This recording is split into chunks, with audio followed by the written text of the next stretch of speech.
2021년 9월 21일 화요일 아침입니다. 추석 명절 잘 보내고 계시죠? 혹시라도 조금의 여유가 있으시다면 또 여유를 마련하셔서 하나님의 말씀을 들을 수 있게 되기를 바랍니다. 말씀이 힘을 줍니다. 말씀이 여러분의 마음을 다스릴 수 있게 해줄 겁니다. 욥기 28장. 은을 캐는 광산이 있고 금을 정련하는 재련소도 있다.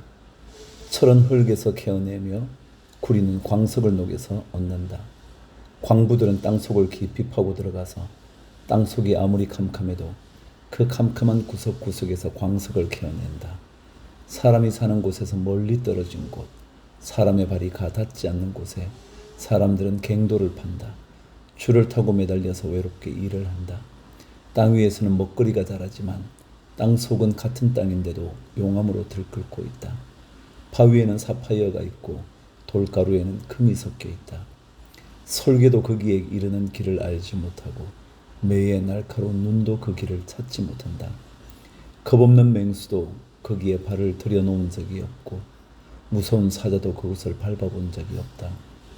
사람은 굳은 바위를 깨고 산을 그 밑뿌리까지 파들어간다. 바위에 굴을 뚫어서 각종 진귀한 보물을 찾아낸다. 강의 근원을 찾아내고 땅에 감추어진 온갖 보화를 들추어낸다. 그러나 지혜는 어디에서 얻으며 슬기가 있는 곳은 어디인가? 지혜는 사람에게서 발견되는 것이 아니다. 사람은 어느 누구도 지혜의 참 가치를 알지 못한다. 깊은 바다도 나는 지혜를 감추어 놓지 않았다 하고 말한다. 넓은 바다도 나는 지혜를 감추어 놓지 않았다 하고 말한다. 지혜는 금을 주고 살 수 없고 은으로도 그 값을 치를 수 없다. 지혜는 오빌의 금이나 값진 루비나 사파이어로도 그 값을 치를 수 없다. 지혜는 금보다 값진 것, 금잔이나 값진 유리잔보다 더 값진 것이다. 지혜의 값은 산호보다 수정보다 비싸다. 지혜를 얻는 것은 진주를 가진 것보다 값지다. 에티오피아의 토파즈로도 지혜와 비교할 수 없고 정금으로도 지혜의 값을 치를 수 없다. 그렇다면 지혜는 어디에서 오며 슬기가 있는 곳은 어디인가? 모든 생물의 눈에 숨겨져 있고 공중의 새에게도 감추어져 있다. 멸망의 구덩이와 죽음도 지혜를 두고 이르기를 지혜라는 것이 있다는 말은 다만 소문으로만 들었을 뿐이다 하고 말한다. 그러나 하나님은 지혜가 있는 곳에 이르는 길을 아신다. 그분만이 지혜가 있는 곳을 아신다. 오직 그분만이 땅끝까지 살피실 수 있으며 하늘 아래에 있는 모든 것을 보실 수 있다. 그분께서 저울로 바람의 강약을 달아보시던 그때에, 물의 분량을 달아보시던 그때에, 비가 내리는 규칙을 세우시던 그때에, 천둥 번개가 치는 길을 정하시던 그때에, 바로 그때에 그분께서 지혜를 보시고 지혜를 칭찬하시고 지혜를 튼튼하게 세우시고 지혜를 시험해 보셨다. 그런 다음에 하나님은 사람에게 말씀하셨다. 주님을 경외하는 것이 지혜요 악을 멀리하는 것이 슬기다. 29장. 욥이 다시 비유를 써서 말을 하였다. 지나간 세월로 되돌아갈 수만 있으면, 하나님이 보호해 주시던 그 지나간 날로 되돌아갈 수 있으면 좋으련만, 그때에는 하나님이 그 등불로 내 머리 위를 비추어 주셨고 빛으로 인도해 주시는 대로 내가 어둠 속을 활보하지 않았던가?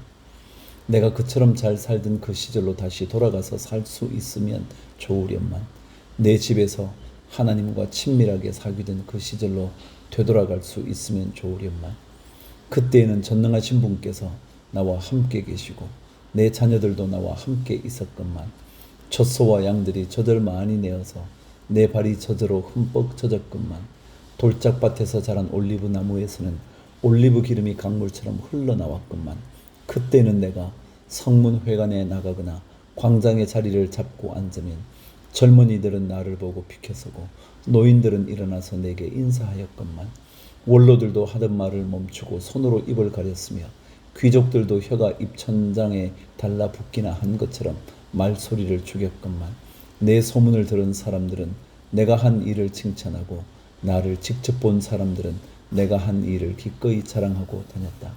내게 도움을 청한 가난한 사람들을 내가 어떻게 구해 주었는지, 의지할 데가 없는 고아를 내가 어떻게 잘 보살펴 주었는지를 자랑하고 다녔다. 비참하게 죽어가는 사람들도 내가 베푼 자선을 기억하고 나를 축복해 주었다. 과부들의 마음도 즐겁게 해주었다. 나는 늘 정의를 실천하고 매사를 공평하게 처리하였다. 나는 앞을 못 보는 이에게는 눈이 되어주고 발을 저는 이에게는 발이 되어 주었다. 궁핍한 사람들에게는 아버지가 되어주고 알지도 못하는 사람들의 하소연도 살펴보고서 처리해 주었다. 악을 행하는 자들의 턱뼈를 으스러뜨리고 그들에게 희생당하는 사람들을 빼내어 주었다. 그래서 나는 죽을 때까지 이렇게 건장하게 살 것이다. 소털처럼 많은 나날 불사조처럼 오래 살 것이다. 나는 뿌리가 물가로 뻗은 나무와 같고 이슬을 머금은 나무와 같다. 사람마다 늘 나를 칭찬하고 내 정력은 쇠하지 않을 것이다 하고 생각하였건만 사람들은 기대를 가지고 내 말을 듣고 내 의견을 들으려고 잠잠히 기다렸다. 내가 말을 마치면 다시 뒷말이 없고 내 말은 그들 위에 이슬처럼 젖어들었다. 사람들은 내 말을 기다리기를 단비를 기다리듯 하고 농부가 봄비를 기뻐하듯이 내 말을 받아들였다. 내가 미소를 지으면 그들은 새로운 확신을 얻고 내가 웃는 얼굴을 하면 그들은 새로운 용기를 얻었다. 나는 마치 군대를 거느린 왕처럼 슬퍼하는 사람을 위로해주는 사람처럼 사람들을 돌보고 그들이 갈 길을 정해주곤 하였건만 30장. 그런데 이제는 나보다 어린 것들까지 나를 조롱하는구나. 내 양떼를 지키는 개들 축에도 끼지 못하는 쓸모가 없는 자들의 자식들까지 나를 조롱한다. 젊어서 손에 힘이 있을 듯 하지만 기력이 쇠하여져서 쓸모가 없는 자들이다. 그들은 가난과 굶주림에 허덕여서 몰골이 흉하며 메마른 땅과 황무지에서 풀뿌리나 씹으며 덤불 속에서 자란 쓴나무를 케어 먹으며 뱃살이 뿌리로 끼니를 삼는 자들이다. 그들은 사람 축에 끼지 못하여 동네에서 쫓겨나고 사람들이 마치 도둑을 쫓듯이 그들에게 도둑이야 하고 소리를 질러 쫓아버리곤 하였다. 그들은 급류에 패여 벼랑진 골짜기에서 지내고 땅굴이나 동굴에서 살고 짐승처럼 덤불 속에서 움츠리고 있거나 가시나무 밑에 몰려서 웅크리고 있으니 그들은 어리석은 자의 자식들로서 이름도 없는 자의 자식들로서 회초리를 맞고 제 고장에서 쫓겨난 자들이다. 그런데 그런 자들이 이제는 돌아와서 나를 비웃는다. 내가 그들의 말거리가 되어버렸다. 그들은 나를 꺼려 멀리하며 마주치기라도 하면 서슴지 않고 침을 뱉는다. 하나님이 내 활 시위를 풀어버리시고 나를 이렇게 무기력하게 하시니 그들이 곱비 풀린 말처럼 내 앞에서 날뛴다. 이 천한 무리들이 내 오른쪽에서 나와 겨루려고 들고 일어나며 나를 잡으려고 내가 걷는 길에 덫을 놓고 나를 파멸시키려고 포위망을 좁히고 있다. 그들은 내가 도망가는 길마저 막아버렸다. 그들이 나를 파멸시키려고 하는데도 그들을 막을 사람이 아무도 없다. 그들이 성벽을 뚫고 그 뚫린 틈으로 물밀듯 들어와서 성난 파도처럼 내게 달려드니 나는 두려워서 벌벌 떨고 내 위험은 간 곳 없이 사라지고 구원의 희망은 뜬구름이 사라지듯 없어졌다.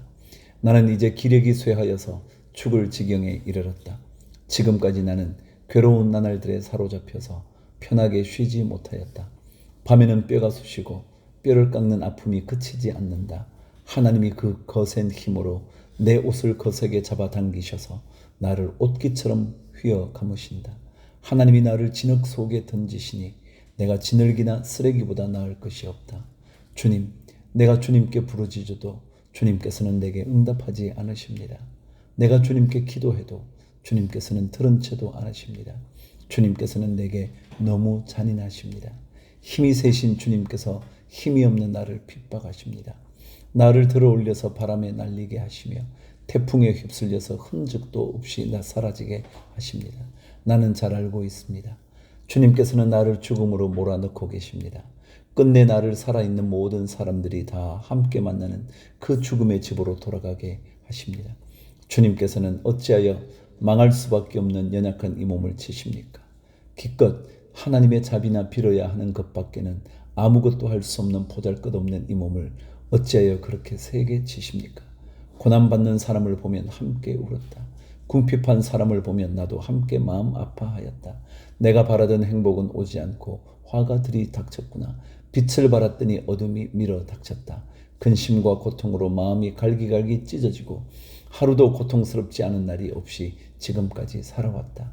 햇빛도 비치지 않는 그늘진 곳으로만 침울하게 돌아다니다가 사람들이 모여 있는 곳에 이르면 도와달라고 애걸이나 하는 신세가 되고 말았다. 나는 이제 이리의 형제가 되고 타조의 친구가 되어 버렸는가. 내가 내 목소리를 들어보아도 내 목소리는 구슬프고 외롭다. 살갗은 검게 타서 벗겨지고 뼈는 열을 받아서 다 타버렸다. 수금 소리는 통곡으로 바뀌고 피리 소리는 애곡으로 바뀌었다. 여러분, 오늘은 추석이잖아요. 그래서 제가 추석날은 단 3장만 말씀을 여러분에게 읽어드립니다.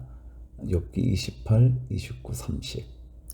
내일부터 다시 하루에 30분씩 여러분과 말씀을 만나게 되겠지만 오늘은 3장 말씀만 여러분과 함께 나누도록 할게요. 여러분 명절 편안하게 잘 지내시고요. 주를 위하여 화이팅!